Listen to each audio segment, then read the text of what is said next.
So let me first make my sentence in Turkish. So herkese merhaba. So I'm the Chief Operating Officer of London Bridge Project, and in the previous sessions, maybe Kemal, my partner and CEO of the company, has told about our company. London Bridge Project is a sales management company, which is doing on both online and direct sales services. So we have located in London, and then we have offices in Maidenhead, Sofia, Istanbul, and Cape Town in South Africa.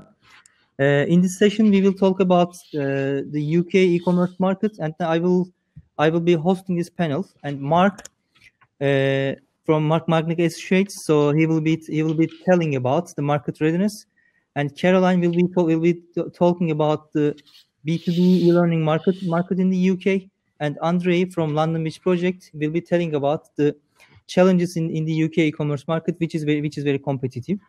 So before giving the words to Caroline, I would like to tell you about very briefly about the UK e-commerce market. Third largest e-commerce market in the world after China and the US. So as you can imagine, China has 1.5 billion people in the country, and UK is 350. But UK is only 65. But after that, UK is the third largest e-commerce market. So that could show how the competition and how the opportunities are existing in the UK. And UK in the UK, the e-commerce takes 16% of total retail sales in the UK. So imagine that all retail sales, all shops, all stores, e-commerce is holding the 16% of the whole market.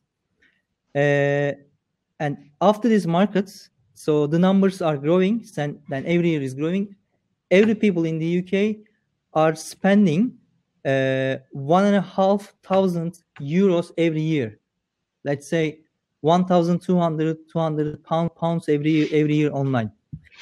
So it's a huge market. So that brings too much opportunities. But hi everyone, I'm Carolyn Lewis. I'm founder and managing director of the e-learning marketplace. We are the UK's largest provider of immediate access online training, with over approximately 2,500 online courses with customers in over 50 countries. Predominantly, we are a UK marketplace, the e-learning sector, like so many other sectors in the UK, are extremely competitive.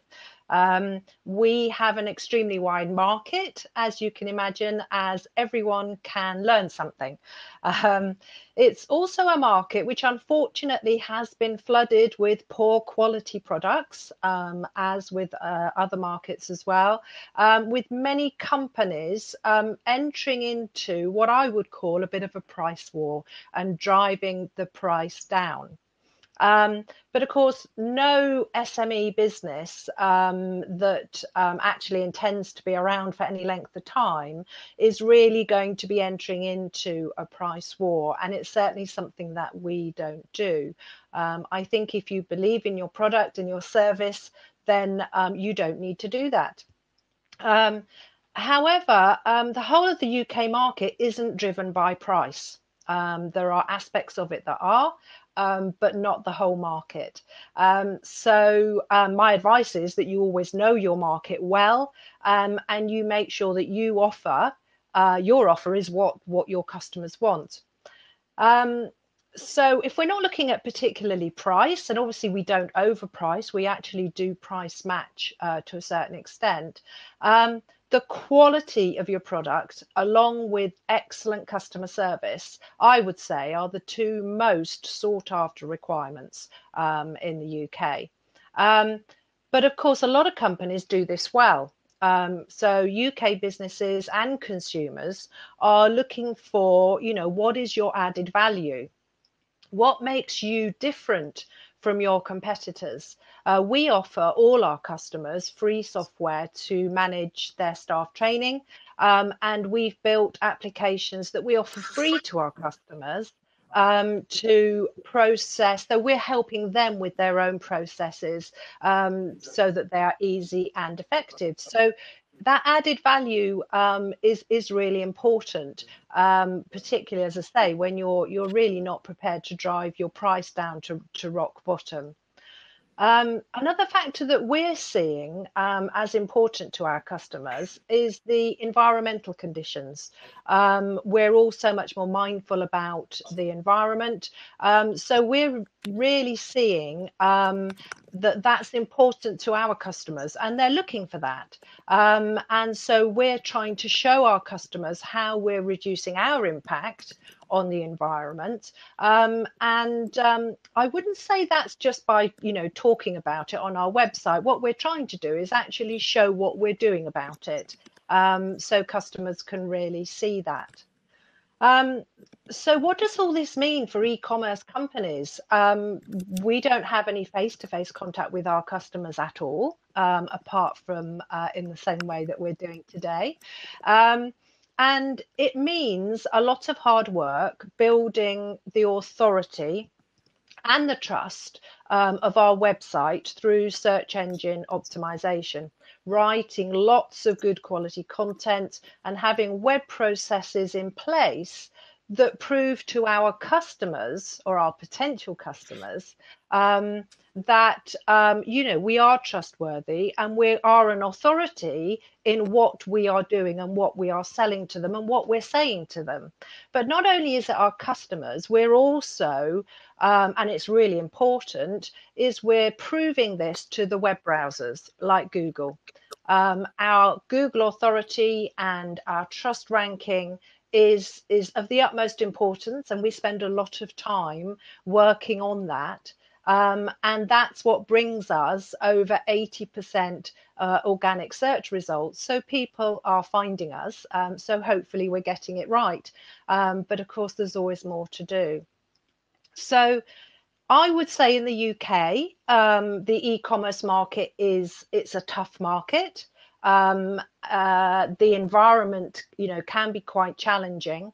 But I think if you're really serious about it and you're in for the long term, then it's very rewarding. But bearing in mind that, with e-commerce, if you've got the best product in the world, it's not going to be a business unless people find you online. So what we found out, and we found out the hard way, is that it is tough. You have to be really, dedicated, have a clear path and objectives and strategy of where you're going. And then the rewards for that hard work, and if you get it right, are there for you to have, and great rewards they can be. So I think now, I'm sure there'll be questions later. I'll hand back, please, to Aaron.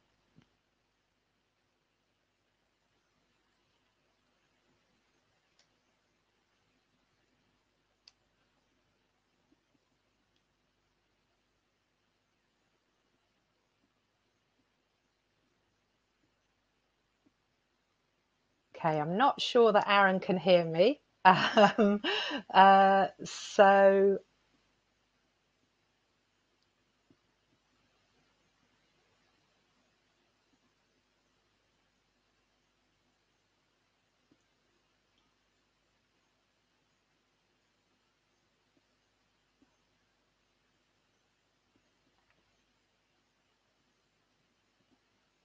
Carolyn, while we're Andrea. waiting for Aaron, maybe you can just tell what you found, what you think would be the biggest challenge for a firm coming into the UK from your experience and your obviously presence you've had online and what you've learned over the years. Yeah, I mean, I can only really look at it from obviously we're a UK company. We started up in the UK. We've tried to establish our UK business, and then we've sort of branched out more internationally.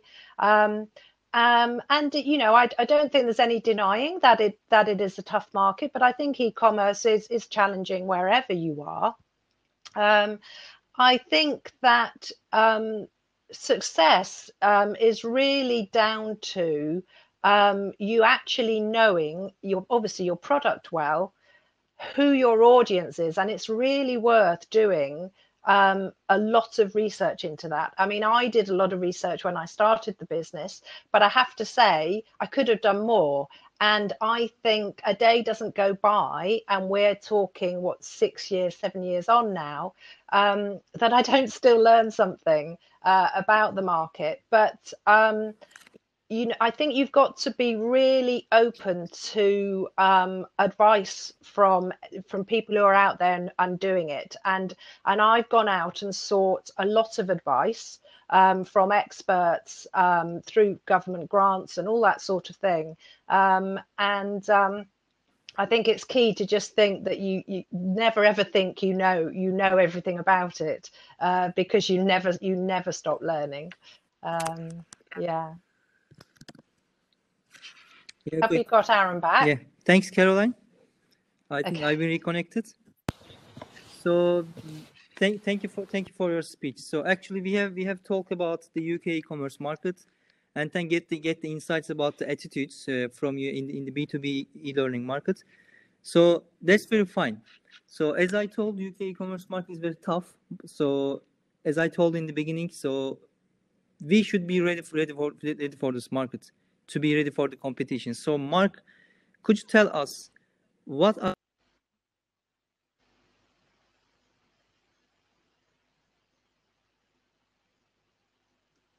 Okay, thank you, Aaron. I think we just lost your voice at the end there. But first of all, merhaba, everyone. It's a pleasure to be here today. Early in my career, I had the great opportunity to live and work in Istanbul. This was back in the mid-90s, and I've always had, since then, a great love for Turkey as a country and heritage, and certainly an admiration for how hardworking the people are. I think there's huge opportunity for your firms in the UK market, and I'd like to take you through some of the background about how we approach that at the moment. So let me just share my screen. And we will, there. Is that clear to everyone? Carolyn, can you see that? If you just confirm. I can see it. Perfect. Yes, thank you. So let's talk about entering the UK market. Just to gain some background about myself. So I have over 30 years of business experience in senior leadership roles in consumer-driven organizations across a diverse range of industries and countries. You may tell from my accent that I'm originally from Canada, but I've worked internationally my whole life, everywhere except South America, and lived and worked across the globe. But the UK has been my home for the past 5 years, as has been on and off throughout my career. We've worked with startups, scale-ups, multinationals, alongside senior leadership teams, as well as owners, investors, and boards on key strategies and program delivery, often in highly regulated industries, as more and more industries are today in services, and with significant cross-cultural challenges. So when we talk about coming into a new market, and here we're talking about coming into the UK, but a lot of these best practices, as Carolyn mentioned, you know, now that her business is international role as well, you look at all these different markets in a similar approach. So we go through a series of 4 steps with our clients. First of all is an audit and benchmarking for the UK market. We then look at the business foundation to make sure it's optimized for the UK, and then your go-to-market program. How are you going to reach out to your potential customers? And then what sort of calendar of initiatives do you have planned for the year, and where are you getting that content and editorial? So not just copy, but everything surrounding that. So if we look at the different steps in terms of audit and benchmarking, the first thing we do is review the digital presence. COVID-19 has just really reinforced this, but we all know how digital the world is. Even if your main business has nothing to do with the internet, your presence has a lot about what customers find out about you as individual leaders, as well as what your business is about. So we always take a look at the digital presence, not only the website, but the key other channels that you're on, whether it's social media or professional social media platforms such as LinkedIn. We also take a look at the content. Is it relevant for the UK audience? If you have a global website or a website just serving a Turkish audience, your British customers will go there. If you haven't set it up in a way, they might be seeing some things that don't reinforce what they're looking for. We also take a look at your sales aids, and we also help you review your sales process to make sure as you grow your organization in the UK, people are joining, are following your best practices and your processes, as opposed to getting individual and they're imposing their own processes, because processes shape outcomes. So you should be focusing on that to make sure that you're ready to succeed in the UK and growing the business in the manner that you want to. The next stage after the audit and benchmarking is we look at what we call the business foundation. So we look at the value proposition that you've established for the UK market. We look at what that means from a customer point of view in terms of what their rational needs are, what their emotive needs are, and also what are underlying fears.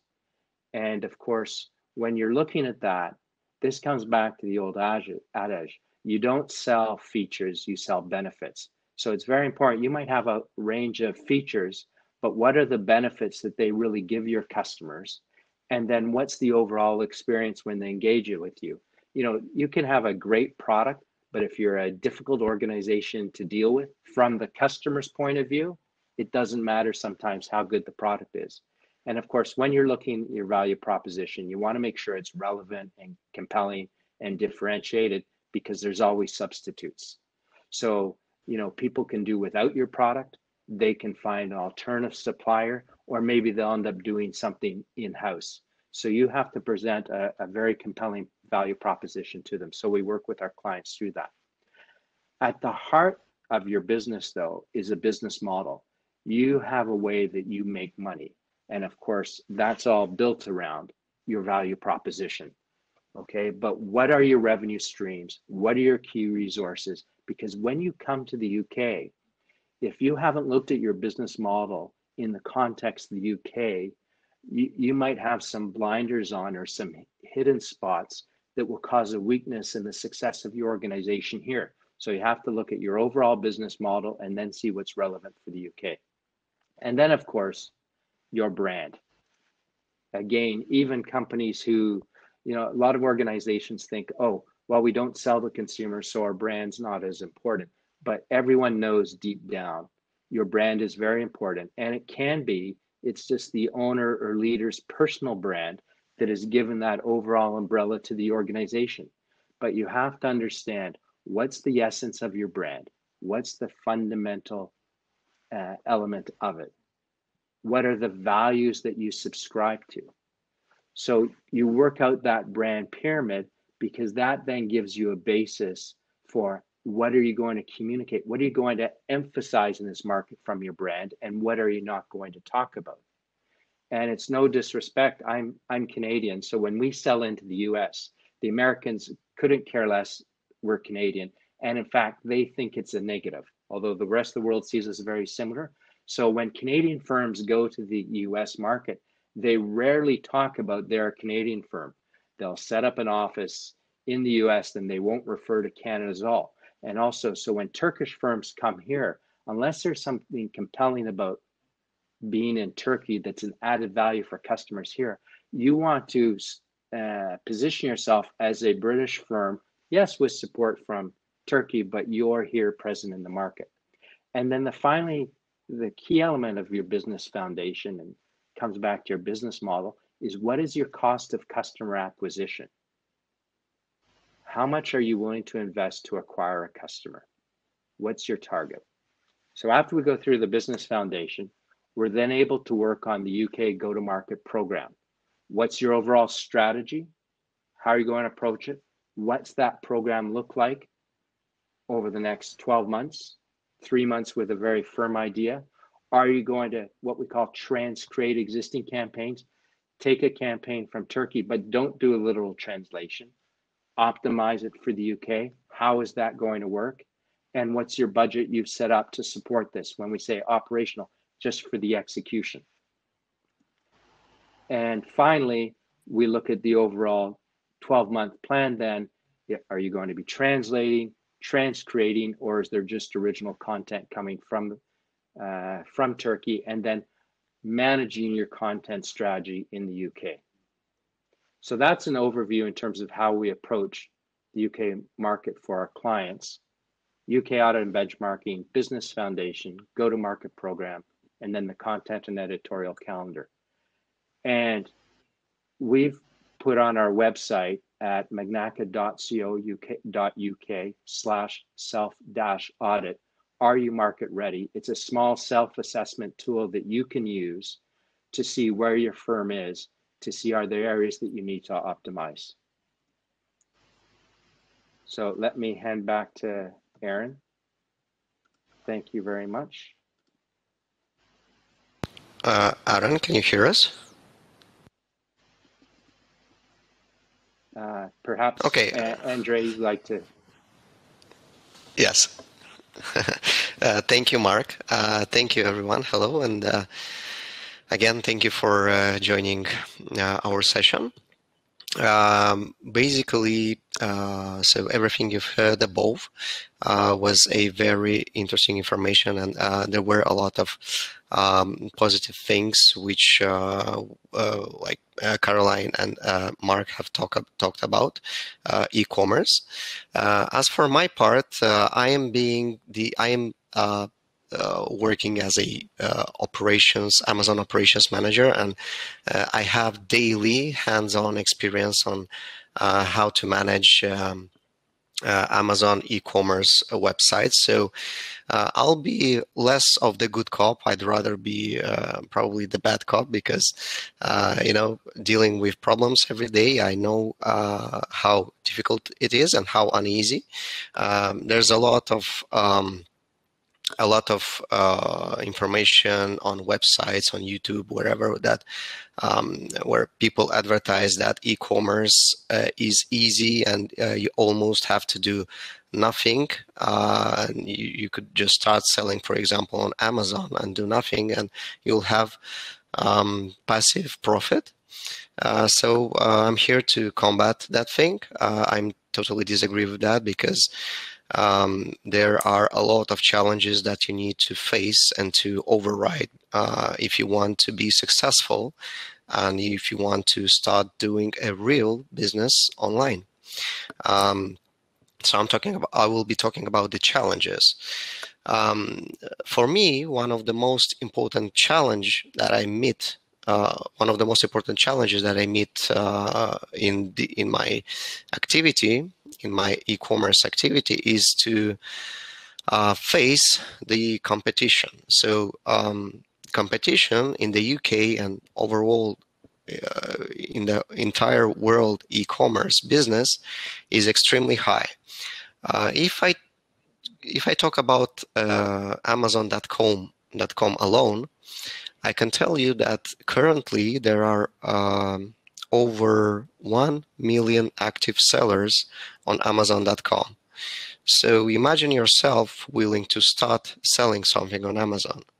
You'd probably want to get sort of visibility. So you should always ask yourself, how is your product going to be better than your competitors?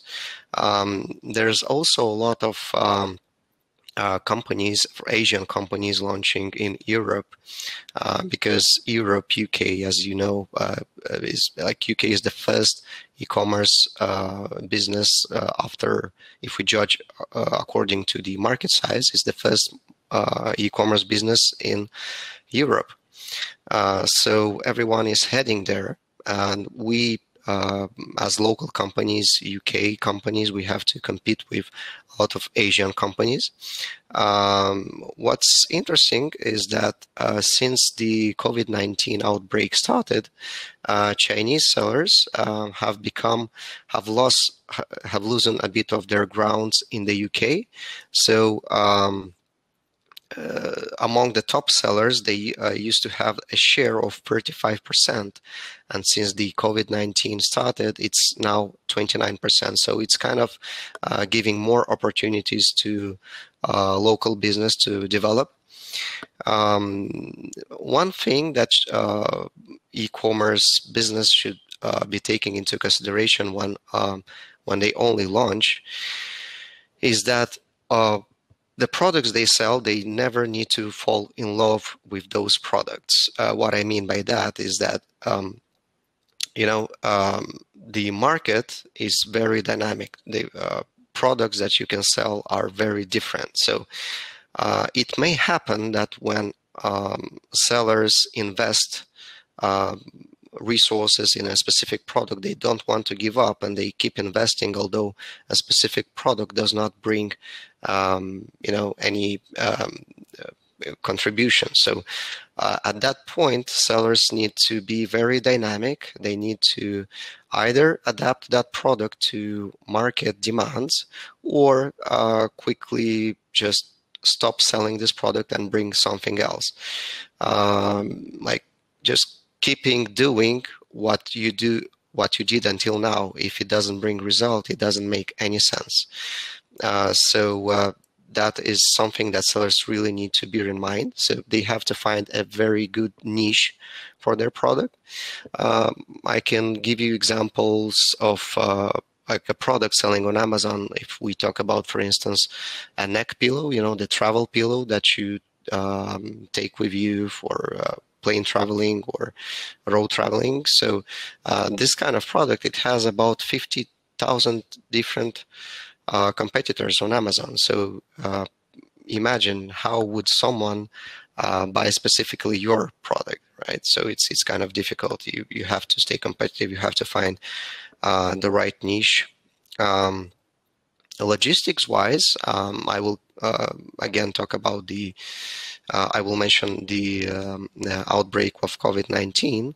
So since March, it has become quite difficult bringing the products from your suppliers, and this makes you less sustainable with your stock demand. So if you have a good product which has a good demand, obviously you have to plan ahead, and you are used to a specific period of time that your supply chain. You know that you need, for instance, 2 weeks to bring your product and make them live, so you can plan ahead. But since March this year, when the COVID-19 outbreak started, it has become less predictable. So you have suppliers are not ready to provide the product you want on time and at the same price. And that's why some products have grown price-wise. Other products have simply disappeared from the market again. So this situation with the pandemic, it kills some businesses, and at the same time it gives an opportunity for other businesses to develop. But the only thing is that businesses need to know how to use those kind of situations. Algorithms in online sales have become very unusual. So earlier, marketing specialists were able to kind of understand and spot the algorithms that Google uses, that Amazon uses, or other online retailers, so they can stay competitive. Right now, I can tell you that the algorithm those websites use are very complex and they are dynamic. They change daily. So if you look and if you listen at someone who 1 month ago he found a good algorithm for staying on the top, you cannot take that as granted today, because today you need to be in the present time. You need to understand that things are changing very quickly. One thing which is common for all types or in all algorithms during their evolution is the fact that whatever you do, whatever you list, whatever you promote, you have to add as much quality as possible, as much description and optimization. So when you do that, obviously, like these are kind of the basics. You will have a chance to stand out in online sales. What is interesting is that it becomes like as a trend for online sales in the UK, it is becoming more and more difficult to promote a brand, a new brand, unless you start with a platform like Amazon. So Amazon has taken like the biggest share of e-commerce market, as you know, and obviously most of the consumers go there. If you have a new brand, like Amazon has brands registry, and it gives you an opportunity to register your brand and to start promoting it there. So once you begin with like promoting your product, your brand on Amazon, you can then start promoting it on your own website or on other platforms. If you don't do that, and if you don't have a really big budget for promoting your brand from the scratch, it may be difficult, because again, as I started talking at the beginning, like there's very high competition, including on brand development and brand awareness. So Amazon gives you good opportunities to do that. One thing is also becoming more obvious year after year is that like e-commerce business is changing other businesses in a quite interesting way. So a wholesaler business is kind of losing grounds year by year more and more, because manufacturers, they tend to find direct ways to sell their products directly to consumers. So it's called like D2C, direct to consumer. So, and especially this has become more obvious since the pandemic started, because costs have grown and manufacturers are looking for more ways to avoid intermediaries. So what they do, they start promoting themselves, their product, on online platforms such as Amazon, eBay, or others. So this is raising good questions like how the business will work in the next couple of years, because obviously the thing with COVID-19 is not going to end overnight. So the business is quite dynamically trying to adapt their activity to the new realities. So it's a really big challenge, and again, many companies will take opportunity on that, and they will only grow their business. Other will simply disappear. So definitely think about it. Like when you start doing an online business, do take into account these challenges. Talk to professionals and who have experience in that area, and you'll get a proper advice. But don't just listen to people who advertise on internet easy and almost effortless business. It's not going to happen. You always have to be dynamic and in a pace with today's time. Thank you. I can see maybe Aaron can hear us now. Aaron? No, I think not. All right. So I hope everyone has enjoyed. Shall we have a Q&A session? I've just been looking through the questions, Andre, to see if there are any that would be suitable for me to answer. Unfortunately, there seem to be more questions about the Amazon situation with Amazon. There was a comment about whether saying that e-commerce is tough is appropriate and quite discouraging. However, I think, as you've just indicated to us as well, I'm afraid it is, it is quite tough. I don't think there's any getting away from that, but that's not to say that it can be in a very, very, very positive. So yeah, there are a few questions about your presentation, I think, Andre, probably more so than any others that I can see. Yeah, I will just add here. So indeed, e-commerce is very tough, as I mentioned, and as you mentioned as well, Caroline. But let's look at the reality.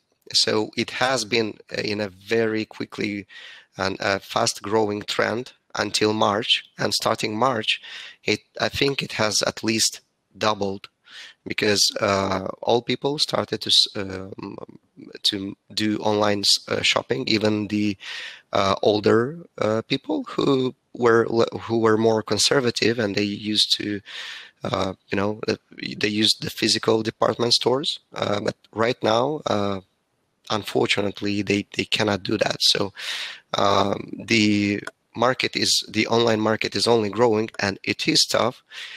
It will be less tough if you have a plan and if you cooperate with professionals who can arrange and promote the things for you in a correct way, so that money is not burnt in vain. I think just to add to that, in terms of a marketplace like Amazon, absolutely it is very competitive, without a doubt. But I think the other thing is it comes back to brand and what your company stands for. Because if you don't have anything your company stands for, it comes down to price, and it's the cheapest. And we all shop online, most of us all the time. And now people have learned to a greater degree that just because Amazon sends it doesn't mean it comes from Amazon or is any guarantee of quality from Amazon. So those reviews are very important. When people then click who's shipping this, who's this company, how you tell that story is really important from a customer point of view. Andre, would you agree with that, or anything to add? Absolutely. I mean, I would add here that it's very competitive, and also there's a lot of the cost of sale is big. The cost of sale for staying competitive. But if you don't sell on Amazon, your cost of sales will be much, much bigger, because you have to invest in developing a website from scratch, and you can only imagine how many e-commerce businesses are there. So your budget needs to be really big if you want to start from scratch an e-commerce business from a platform which nobody knows. So indeed, if we talk about Amazon, they charge 15% for most of their the products you list, but that's the cost of sale. So and that's the reality. And guess what? Everyone is in that reality. So you just have to take that for granted and stay among those maybe 10 to 20% of sellers who are really profitable, because most of them they don't have a correct strategy and they're not profitable. They just sell. Yes, and I think that's the world hasn't changed, because most of you are probably younger than I am, but I still remember when you used to go to the grocery store to buy your groceries, and at the cash register or at the end of the aisles, you used to pay the supermarkets to have your product featured there. So Amazon's no different. You have to pay to play, and if you're not on Amazon and you're selling you're in the e-commerce market, you're not in the game, because that's a default option for most people. So I think Andre's right about, if you want to sell on Amazon, you've got to, if you want to sell online. You've got to be on Amazon for most of your products. And I just add that actually, if we're not on any third-party site, as in Amazon or eBay or any of those sorts of things, and so you're completely responsible for understanding, be able to do all your search engine optimization and all your web things, as you were saying, Andre. So yes, I think it's a slightly different. It's a very different approach. Doing it like that. But anyway, I can see we're drawing to a close, Andre.